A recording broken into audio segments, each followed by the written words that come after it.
ओम शांति। 14 जुलाई 2024 बाबा के महावाक्य। मीठे बच्चे, याद की यात्रा में कभी थकना नहीं। देह अभिमान के तूफान थकाते हैं। देही अभिमानी बनो तो थक दूर हो जाएगा। प्रश्न: कौन सा संस्कार 21 जन्मों की श्रेष्ठ तकदीर को बिगाड़ने वाला है? उत्तर: अगर किसी में रूठने का संस्कार है, बाप से व पढ़ाई से रूठ जाते हैं, तो 21 जन्मों की तकदीर बिगड़ जाती है। इसलिए बाबा कहते, मीठे बच्चे, देह अभिमान के वश कभी भी यह उल्टा नशा नहीं चढ़ना चाहिए कि मैंने इतनों को समझाया, इतनी मदद की। देखो बाबा कितनी बड़ी अथॉरिटी, फिर भी कितना निरहंकारी है। इसलिए सी फादर। गीत: रात के राही थक मत जाना। ओम शांति। मीठे मीठे से खिलते बच्चों ने गीत सुना, और जो योग युक्त सर्विसेबल बच्चे हैं वह इसका अर्थ झट समझ लेते हैं। हम रात के राही अर्थात ब्राह्मणों की अब रात पूरी हुई है। भक्ति मार्ग को रात कहा जाता है। आधा कल्प रात का पूरा होता है। हद का भी दिन और रात है।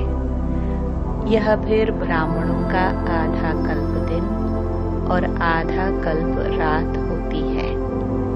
इस समय जबकि बाप आते हैं तो अंधियारा है। प्रभात होने का पहला पुर है। सवेरा हो रहा है। बच्चे जानते हैं। अब बाप कहते हैं, मीठे मीठे बच्चे, याद की यात्रा में थक नहीं जाना। जैसे जिस्मानी यात्रा होती है, आगे पैदल जाते थे, बहुत धीरे धीरे बीच बीच में मंजिल बनी रहती है। मालूम रहता है हमको फलानी फलानी मंजिल पर ठहरना है। आगे बहुत श्रद्धा से पैदल जाते थे, उसमें बड़ी मेहनत है। अब यह तो बहुत सहज है। इसको कहा जाता है सहज याद व योग। सिर्फ बाप को याद करना है। थकने का मतलब ही है देह अभिमानी बनना। हाँ, इसमें कोई शक्य नहीं। माया के विघ्न पड़ेंगे, परंतु इसमें थक नहीं जाना है। थक जाने से देह अभिमान आ जाता है। बाप कहते हैं, बच्चे, शरीर निर्वाह के लिए काम तो करना है, उसके लिए छुट्टी है। 8 घंटा शरीर निर्वाह, 8 घंटा आराम, बाकी 8 घंटा इसमें दो। अभी तो पूरा 8 घंटा कोई देते नहीं। अंत में 8 घंटा तक रहेंगे। चार्ट को बढ़ाते रहो। यहाँ जब आकर बैठते हो तो याद दिलाई जाती है, जिसको तुम निष्ठा कहते हो। बाबा की याद में आकर बैठते हो। इसका मतलब यह नहीं कि सिर्फ यहाँ आकर याद में बैठना है।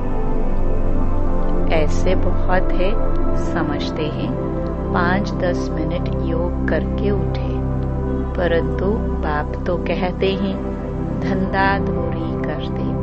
कहाँ आते जाते हो तो भी तुम योग में रहो।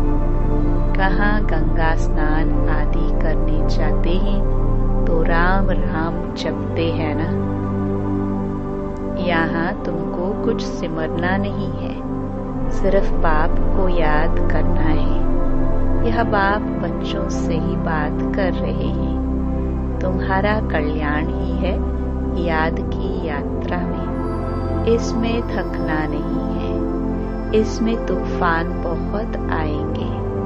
तूफान कोई मिट्टी आदि के नहीं, माया के तूफान आने से बुद्धि का योग टूट जाता है। फिर देह अभिमान में आने से धंधाधोरी बच्चे याद आ जाते हैं। बाप कहते हैं अब तो यह धंधाधोरी आदि सब खलास हो जाने हैं। तुम्हारे बच्चे वारिस बनने ही नहीं है, सब खत्म हो जाने हैं। अभी तो वारिस बेहद के बाप के खड़े हैं। हद का वर्षा मुर्दाबाद होना है। साहूकार लोग समझते हैं अब बच्चा बड़ा होगा, शादी करेगा, फिर ये होगा। बाप कहते हैं अभी इतना टाइम नहीं है, इसलिए दुनिया से बिल्कुल मोह हटा दो। यह तो कब्रिस्तान है।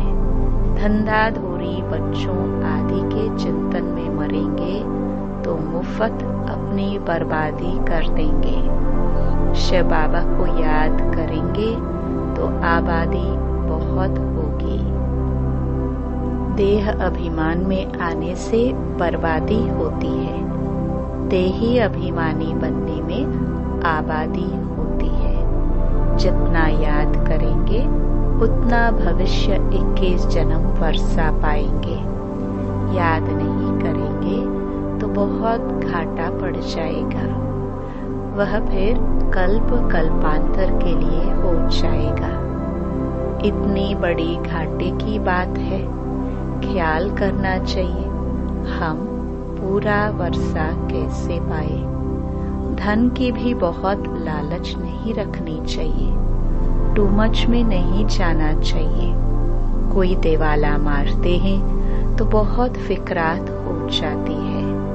शिव बाबा को बिल्कुल भूल जाते हैं। फिर दोष रखते कि ज्ञान में आए तब देवाला मारा है, बीमार हो पड़े हैं। यह कभी नहीं समझना चाहिए। बीमारी आदि होती है, यह तो कर्म भोग है। अच्छा है विक्रम विनाश हो जाएंगे। धर्मराज के डंडे खाने से तो बीमारी अच्छी है ना। कर्म भोग चुकतो करना है। यह तो महारोगी शरीर है, कितनी संभाल की जाती है। चलते चलते खड़े हो जाते हैं, हार्ट फेल हो जाते हैं। ऐसी पुरानी दुनिया को तो बुद्धि से एकदम भूल जाना चाहिए। बच्चे देखते हैं बाप नया घर बना रहे हैं तो पुराने से एकदम दिल हट जाती है। कहते हैं बाबा जल्दी से मकान बनाओ, पुरान मकान में तकलीफ बहुत है। तुम भी जानते हो यह पुरानी दुनिया तो बहुत गंदी है। तुम्हारा यह है बेहद का सन्यास। वह सन्यास करते हैं घर बार का, उसको हद का सन्यास कहा जाता है। तुम सन्यास करते हो विकारों का। बाप कहते हैं देह सहित देह के जो भी तुम्हारे संबंध है सबको तोड़ मामेकम याद करो। यह दुनिया जो इन आंखों से देखते हो इनको भूल जाओ। अभी तुम्हारी बुद्धि जानती है हम स्वर्ग की राजधानी के लिए पुरुषार्थ कर रहे हैं। ज्ञान का तीसरा नेत्र मिला है। ये सब कब्रिस्तान हो जाना है। इससे प्यार नहीं रखना है। आजकल मनुष्यों के पास पैसे बहुत हैं तो विकार भी तेज हो गए हैं। काम विकार कितना तेज है, काम बिगर रह नहीं सकते। 4-5 वर्ष पवित्र रह फिर लिखते हैं बाबा आज इनको भूत लगा, काला मुंह कर दिया, कितना धक्का खाया। एकदम 5 मार मंजिल से गिरे, पहले पहले है देह अभिमान, ऊपर से गिरा ठक पुर्जा पुर्जा हो गया। खलास हड़ गुड़ बिल्कुल ही टूट जाते हैं। फिर पुरुषार्थ करने में टाइम लगता है। यह है सबसे बड़ी चोट। इसलिए बाबा कहते हैं काम महाशत्रु है। विकार को ही पतित पना कहा जाता है। कहते हैं बाबा हमको पतित से पावन बनाओ। भारत में ही संपूर्ण निर्विकारी थे ना, भारत ही निर्विकारी था। अब भारत विकारी है, संपूर्ण निर्विकारी सूर्यवंशी को कहेंगे। भल रामचंद्र के राज्य में भी विकार की बात नहीं रहती, परंतु कला तो कम हो जाती है। 1250 वर्ष कम हो गए तो वह दुनिया की ताकत तो कम हुई ना। इसलिए उनको सतो प्रधान फिर सतो कहा जाता है। तुम चाहते हो हम मम्मा बाबा को फॉलो कर सूर्यवंशी महाराजा महारानी बने। इसमें तकलीफ व खर्चे आदि की तो बात ही नहीं है। इसमें मुख से कुछ बोलना भी नहीं है, सिर्फ याद करना है। इसको ही सहज योग कहा जाता है। इसमें बड़ी मेहनत चाहिए। बाबा के आगे तो सब महारथी हैं। इसमें योग पूरा चाहिए, तब कुछ देर लगे। योग बल है ना, योग की बहुत कमी है। विघ्न भी योग में बहुत पड़ते हैं। बेहद का बाप मीठे मीठे बच्चों को बैठ समझाते हैं। बच्चे बाप से व पढ़ाई से कभी रूठना नहीं। रूठेंगे तो 21 जन्म तकदीर से रूठेंगे। बड़े अच्छे अच्छे बच्चे भी रूठ पड़ते हैं। नशा चढ़ जाता है देह अभिमान का। मैंने इतनों को समझाया है। देह अहंकार आने से गिर पड़ते हैं। इसमें अहंकार नहीं आना चाहिए। शिव बाबा को कोई अहंकार है? कितना निरहंकारी है, और है कितनी बड़ी अथॉरिटी। कहते भी हैं मैं साधारण तन में साधारण घर में आता हूँ, साहूकार के घर में थोड़ी आता हूँ। तो अब बच्चों को जागना है। बाबा युक्तियाँ तो बड़ी अच्छी बतलाते रहते हैं, तुम बच्चों की ही देरी है। ड्रामानुसार अर्जुन अवस्थाएं जोर नहीं भरी है, आगे चल जोर भरेंगे। हम गवर्नमेंट को इत्तला करते हैं कि इतने इतने वर्षों में स्वर्ग की स्थापना हो जाएगी। यह अखबार आदि में मनुष्य पढ़ेंगे तो आकर तुमसे पूछेंगे थोड़े वर्ष के अंदर स्थापना होगी तो विनाश भी जरूर होगा। ढेर आएंगे। यह प्रॉपर्टी आदि थोड़े समय के लिए है। इस प्रॉपर्टी को तुम कोई प्रॉपर्टी थोड़े समझते हो। तुम जानते हो यह तो थोड़े रोज के लिए है। यह मकान आदि रहने के लिए बनाए हैं, क्योंकि मधुबन में बहुत बच्चे आते हैं रिफ्रेश होने के लिए। हेड ऑफिस मधुबन है। आज तुम क्या करते हो, कल क्या करेंगे।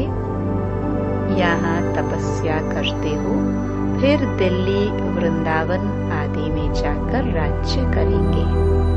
हमारा यादगार कैसे खड़ा है, यह अच्छी रीति दिखाना है। जो काम हम अभी कर रहे हैं 5000 वर्ष पहले भी किया था। पहले पहले शिव बाबा के मंदिर बनाते हैं, बाकी दिलवाड़ा मंदिर आदि तो बाद में बने हैं। बुद्धि से काम लेना होता है। दिलवाड़ा मंदिर का भी हिसाब निकाला जाए तो निकल सकता है। पूरा हमारा यादगार है। तुम जानते हो यह स्थापना का यादगार है। तुम मीठे मीठे बच्चों को बहुत खुशी होनी चाहिए। ये सब सर्विस बढ़ाने की युक्तियां निकालनी है। राम गयो रावण गयो, जिनका बहु परिवार है। रावण का देखो कितना बड़ा परिवार है, राम का कितना छोटा परिवार है। गायन राइट है, परंतु इनको समझ नहीं सकते हैं। बाप बैठ समझाते हैं तो भी निश्चय नहीं बैठता है। शरीर निर्वाह अर्थ भी कर्म तुमको जरूर करना है। हाँ, जो सर्विसेबल बच्चे हैं पांडव, वह तो गवर्नमेंट से पालना ले सकते हैं। उनकी सारी संभाल हमको करनी पड़े। अवस्था बच्चों की ऐसी होनी चाहिए। बाबा की याद में इस दुनिया का सब कुछ भूलना है। याद की यात्रा में जो पक्का मस्त रहेगा, उनकी अवस्था भी बहुत मजबूत होगी। जैसे कि शिव बाबा की याद में रह तुम शरीर छोड़ते हो। सन्यासी ब्रह्म की याद में शरीर छोड़ते हैं तो भी वायुमंडल में बिल्कुल सन्नाटा हो जाता है। बाबा को अनुभव है, मनुष्य मरते हैं तो घर में सन्नाटा हो जाता है ना। इसमें भी ऐसे होता है। पिछाड़ी में जैसे कि सब कुछ भूल जाते हैं। अब हमको वापस घर जाना है। देह अभिमान छूटता जाता है। पिछाड़ी में शरीर खुशी से छोड़ना चाहिए, हर्षित मुख। बस हम कहाँ जा रहे हैं, ऐसी अवस्था जब होगी तब विजय माला में पिरोने लायक बनेंगे।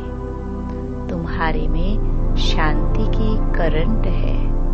कोई भी आते हैं तो कहते हैं यहाँ शांति बहुत है। यह है रियल शांति। आत्मा शरीर से डिटैच हो जाती है। तुम जानते हो हम आत्मा शांत स्वरूप हैं। हम अपने स्वधर्म में बैठ जाते हैं। कर्म के बिना तो कोई मनुष्य रह नहीं सकते। वो लोग हठयोग से क्या क्या नहीं करते हैं। तुम अब समझते हो हमारा स्वधर्म ही शांति है। यहाँ हम आए हैं पाठ बजाने। अब वापस घर जाना है। बाप कहते हैं मुझे याद करो और घर को भी याद करो। बाप को याद करने से वर्षा मिलेगा। बाप कहते हैं मुझे भी घर में याद करो। यहाँ तो मैं टेम्पररी आता हूँ। तुम्हारी बुद्धि शांति धाम में टिकनी चाहिए, बाबा की याद में। घर का भी वर्षा लेना है ना। वह है आत्माओं का घर। यह है जीव आत्माओं का घर। अपने घर को भी नहीं भूलो, बाप को भी नहीं भूलो। बाप को याद करने से ही पवित्र बन घर चले जाएंगे। ज्ञान को धारण करने से फिर राजाई करने आएंगे नई दुनिया में। जितना हो सके औरों को रास्ता बताते जाओ। Always see father. तुम जानते हो बाप ने क्या किया। सब कुछ माताओं को दे दिया। उसने ही डायरेक्शन दिया कि सब कुछ माताओं की सर्विस में लगाओ। एक को देख दूसरे ने फॉलो किया, स्वाहा हो गए। परंतु फिर जब टिक भी सके न, ड्रामानुसार भट्टी भी बननी थी। पाकिस्तान हिंदुस्तान हुआ। तुम्हारी भट्टी पहले शुरू भी हुई पाकिस्तान में तुमने नदी को क्रॉस किया, शास्त्रों में तो क्या क्या बातें लिख दी है, प्रैक्टिकल में तो अब तुम सुनते हो ना, फिर कल्प बाद तुम ही सुनेंगे। अब बाप कहते हैं हियर नो ईवल, धंधा आदि भल करो परंतु हियर नो ईवल। बाप कहते हैं हर बात में श्रीमत लो। बाबा इस हालत में हम क्या करें, तो बाबा सब बता देंगे। कोई भी बात पूछनी हो तो तुम बाबा के पास आओ। तुम डरते क्यों हो? कदम कदम पर पूछना है। श्रीमत पर चलने से कदम कदम में पदम है। तुम्हारा सेकंड बाय सेकंड जो पास होता है उसमें पदम है, तो कितनी कमाई हो रही है। अच्छा, मीठे मीठे सिखिलदे बच्चों प्रति माता पिता बाप दादा का याद प्यार और गुड मॉर्निंग। रूहानी बाप की रूहानी बच्चों को नमस्ते। धारणा के लिए मुख्य सार। पहला, विजय माला में पिरोने के लिए इस शरीर से डिटैच होने का पूरा पूरा पुरुषार्थ करना है। देह अभिमान को छोड़ते जाना है। इस दुनिया को बुद्धि से भूलना है। दूसरा, टू मच धन की लालच में नहीं जाना है। बाप की याद के सिवाय दूसरा कोई चिंतन न रहे। कभी भी बाप से व पढ़ाई से रूठना नहीं है। वरदान, मालिकपन की स्मृति द्वारा हाईएस्ट अथॉरिटी का अनुभव करने वाले कंबाइंड स्वरूपधारी भव। पहले अपने शरीर और आत्मा के कंबाइंड रूप को स्मृति में रखो। शरीर रचना है, आत्मा रचता है। इससे मालिकपन स्वतः स्मृति में रहेगा। मालिकपन की स्मृति से स्वयं को हाईएस्ट अथॉरिटी अनुभव करेंगे। शरीर को चलाने वाले होंगे। दूसरा, बाप और बच्चा शिव शक्ति के कंबाइंड स्वरूप की स्मृति से माया के विघ्नों को अथॉरिटी से पार कर लेंगे। स्लोगन, विस्तार को सेकंड में समाकर ज्ञान के सार का अनुभव करो और कराओ। ये अव्यक्त इशारे ज्वाला स्वरूप स्थिति में रह शक्तिशाली याद का अनुभव करो। पाप कटेश्वर व पाप हरनी तब बन सकते हो जब याद ज्वाला स्वरूप होगी। इसी याद द्वारा अनेक आत्माओं की निर्बलता दूर होगी। इसके लिए हर सेकंड, हर श्वास बाप और आप कंबाइंड होकर रहो। कोई भी समय साधारण याद न हो। स्नेह और शक्ति दोनों रूप कंबाइंड हो। ओम शांति।